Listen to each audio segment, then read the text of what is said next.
Bom dia a todos, nesse grande domingo especial, porque além de estarmos todos nós reunidos para mais um Evangelho no Lar, pela Casa dos Tarefeiros da Última Hora, casa esta de cura e de conscientização, aonde você possa estar ligando e agendando o seu tratamento espiritual, conforme mostra aqui no vídeo o nosso telefone e o nosso endereço, aonde aqui pelo nosso canal você encontra bastante palestras para que você possa estar sempre por dentro das novidades e dos conteúdos espíritas. Vamos falar hoje também, como não, sobre o nosso Dia das Mães, Dia da Mulher. Vamos conversar um bate-papo gostoso sobre esse tema que eu acredito que muitos têm curiosidade de saber, a visão espírita.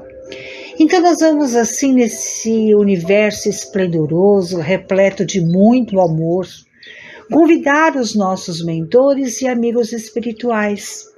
Vamos assim nessa luz imensa, convidando a Mãe das Mães, Nossa Senhora, para que ela possa estar entre nós, já intercedendo pelo nosso lar, pela nossa casa, trazendo com ela todo aquele abraço fraterno, carinhoso, que nos traz tanta segurança e amorosidade.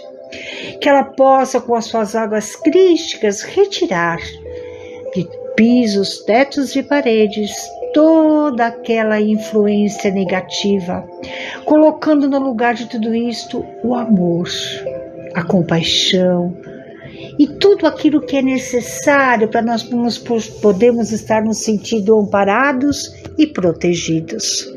E assim, com a permissão desse plano maior, vamos dando por aberto a mais um Evangelho no dia de hoje.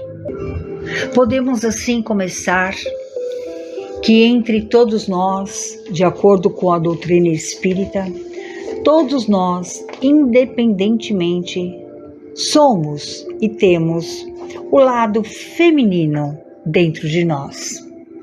E sempre que alguém se propõe a falar da responsabilidade do ser feminino na sociedade, do seu direito à emancipação e ao respeito como ser integral, de acordo com a doutrina espírita, é muito bom começar pelas próprias palavras do nosso codificador da doutrina, onde Allan Kardec, sobre o assunto, nos fala. No ano de 1866, na Revista Espírita. Com a doutrina espírita, a igualdade da mulher não é mais uma simples teoria especulativa, não é mais uma concessão da força à fraqueza, mas é um direito alicerçado nas próprias leis da natureza. Dando a conhecer estas leis, o Espiritismo abre a era da emancipação legal da mulher, assim como sobre a da igualdade e da fraternidade.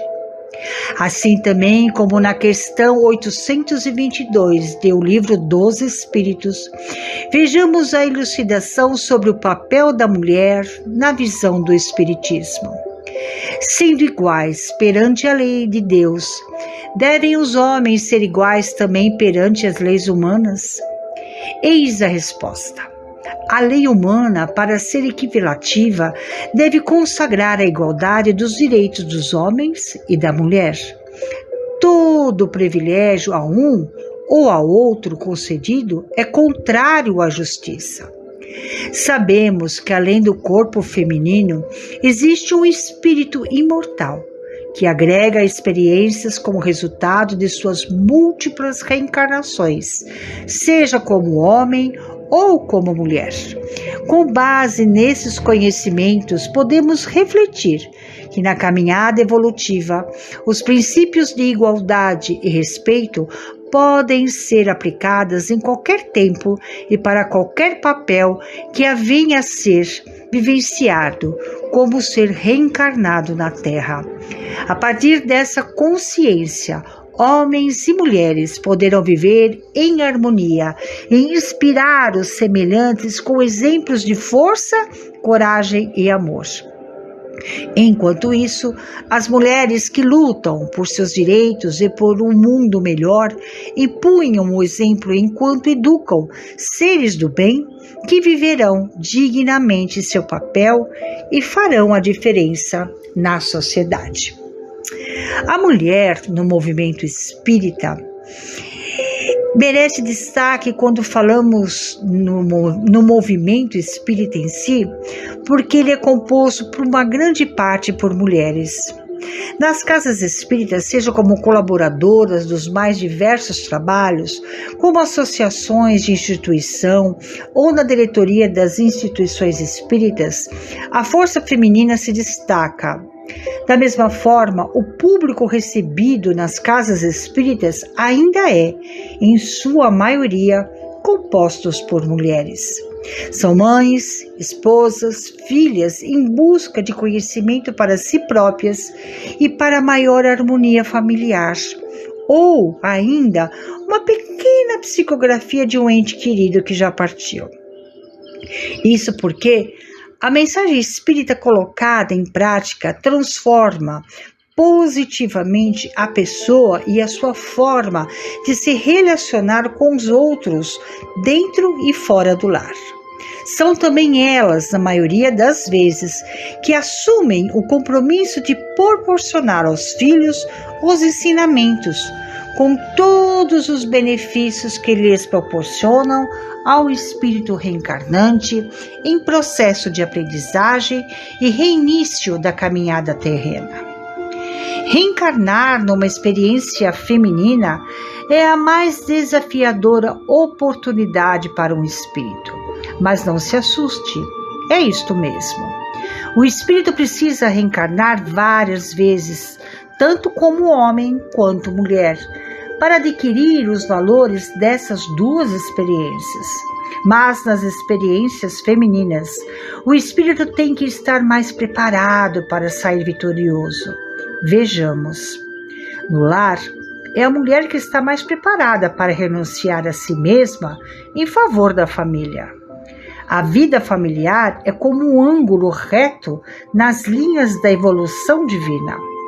O sentimento feminino está diretamente envolvido nas inspirações criadoras da vida.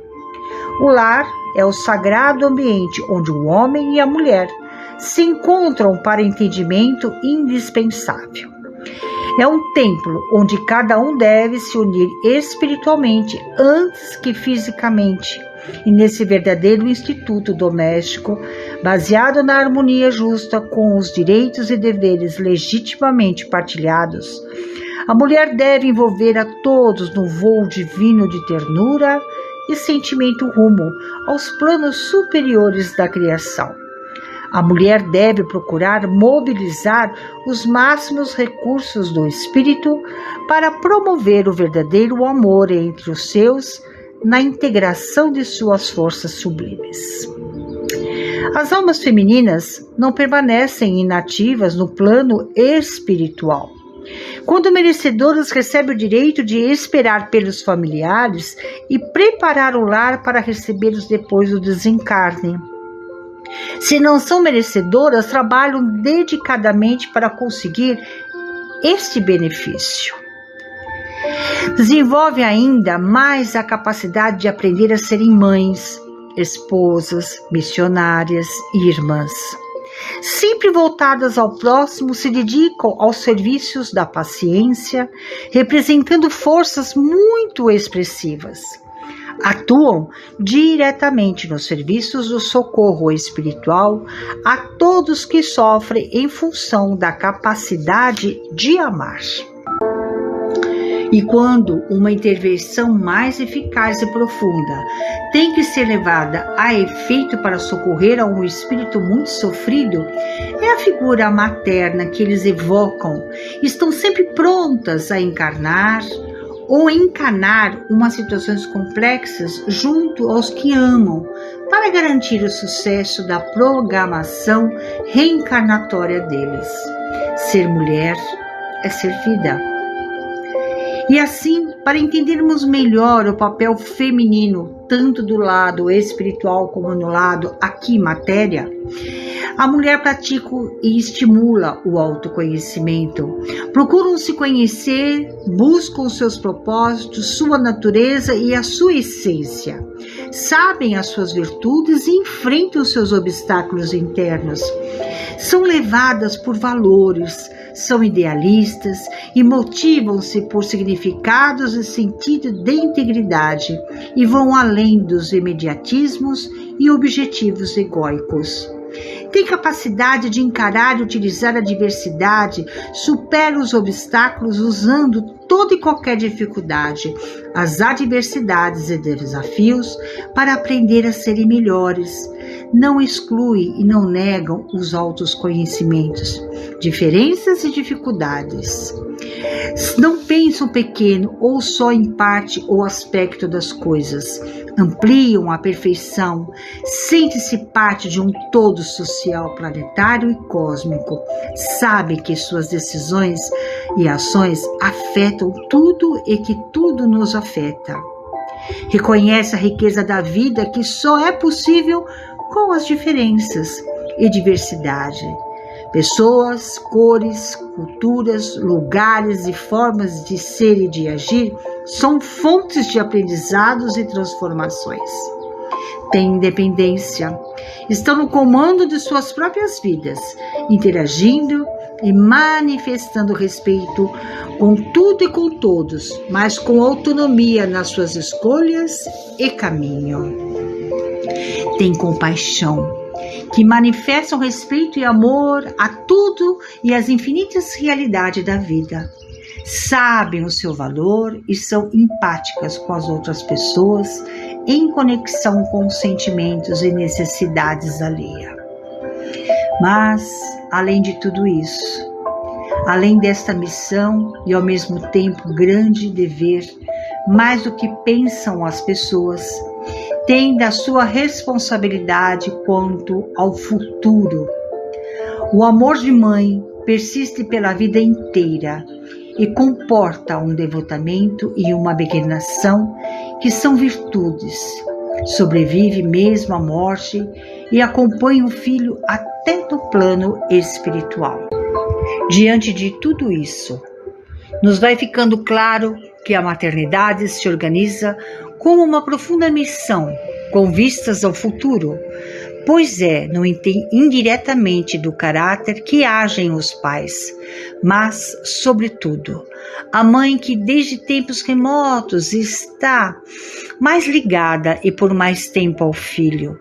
É isto mesmo nos dias de hoje, que com a igualdade de direitos sociais das mulheres, muito justa, por sinal, que caracterizou a saída da mulher de casa em busca do complemento da renda e às vezes da renda inteira em casos quase heróicos, vemos o quanto um coração de mãe sofre diante da decisão sempre tensa entre voltar ao trabalho após uma licença médica ou permanecer junto ao filho. Contudo, que deve fazer a mãe terrestre para cumprir evangelicamente os seus deveres, conduzindo os filhos para o bem e para a verdade? No ambiente doméstico, o coração maternal deve ser o expoente divino de toda a compreensão espiritual e de todos os sacrifícios pela paz da família.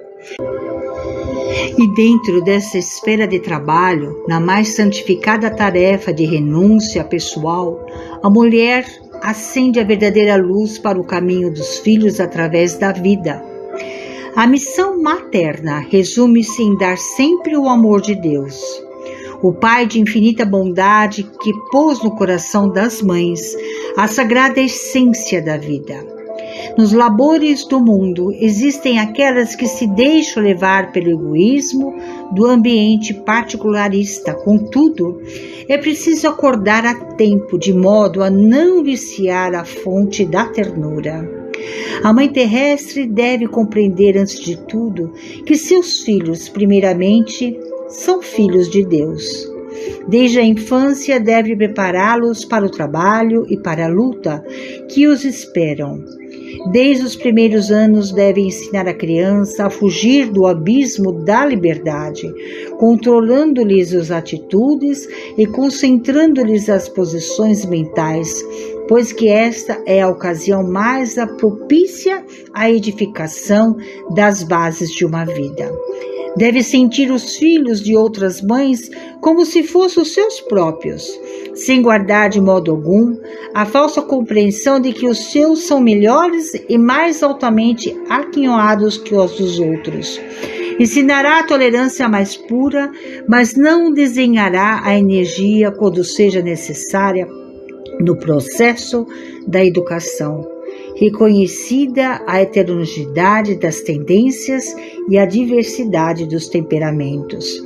Sacrificar-se de todos os modos ao seu alcance, sem quebrar o padrão de grandeza espiritual de sua tarefa.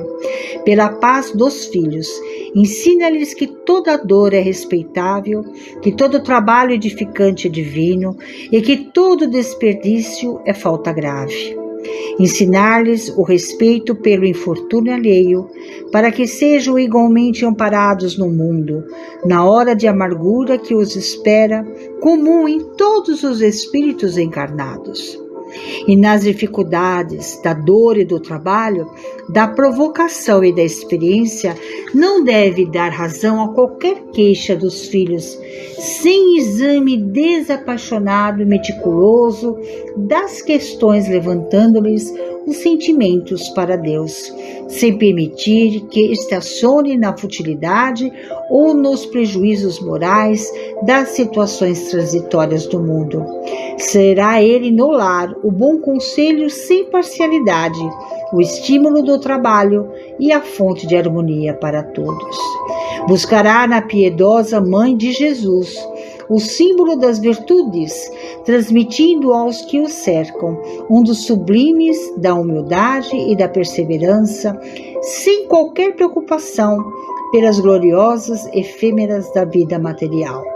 Cumprindo este programa do esforço evangélico, na hipótese de fracassarem todas as suas dedicações e renúncias, compete às mães incompreendidas entregar o fruto de seus labores a Deus, de qualquer julgamento do mundo, pois que o Pai de misericórdia saberá apreciar os seus sacrifícios e abençoarão as suas penas, no Instituto Sagrado da Vida Familiar.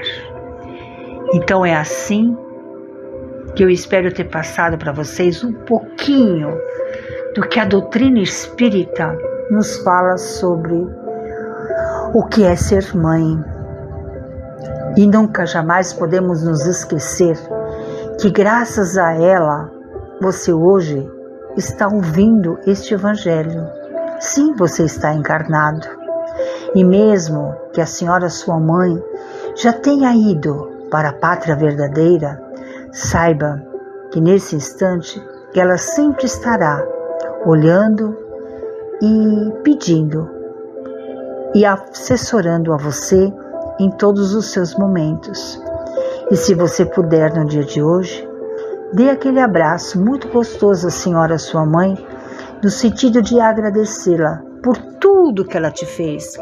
Afinal, antes de ela ser sua mãe, ela é uma mulher, com sonhos, com tristezas, com perspectivas, com bastante vontade de realizar coisas que ela deixou para trás, justamente para que ela pudesse dar o tempo dela para você. Então, nesse momento de pura luz, nós vamos agradecendo a todas as mães e a todos os pais, por que não? Pois muitos fazem esse papel, sejam eles encarnados ou desencarnados. Que o Dr. Antônio, com toda a sua equipe médica, possa abençoar a esses seres que nos permitiram saber e entender melhor o que é um amor puro e verdadeiro. E assim, nós vamos pedindo por todo o nosso país, por todo o nosso planeta, a todos os nossos irmãos que estão sofrendo, seja por motivo que for, meu Pai. Abençoados sejam todos nós, que possamos ter uma semana iluminada, abençoada, não nos esquecendo jamais de toda aquela água que contém, desde o Evangelho, que ela possa ser fluidificada. E assim, eu, Ana Cristina, vou me despedindo de vocês até o nosso próximo Evangelho, se assim nos for permitido. Que assim seja, graças a Deus.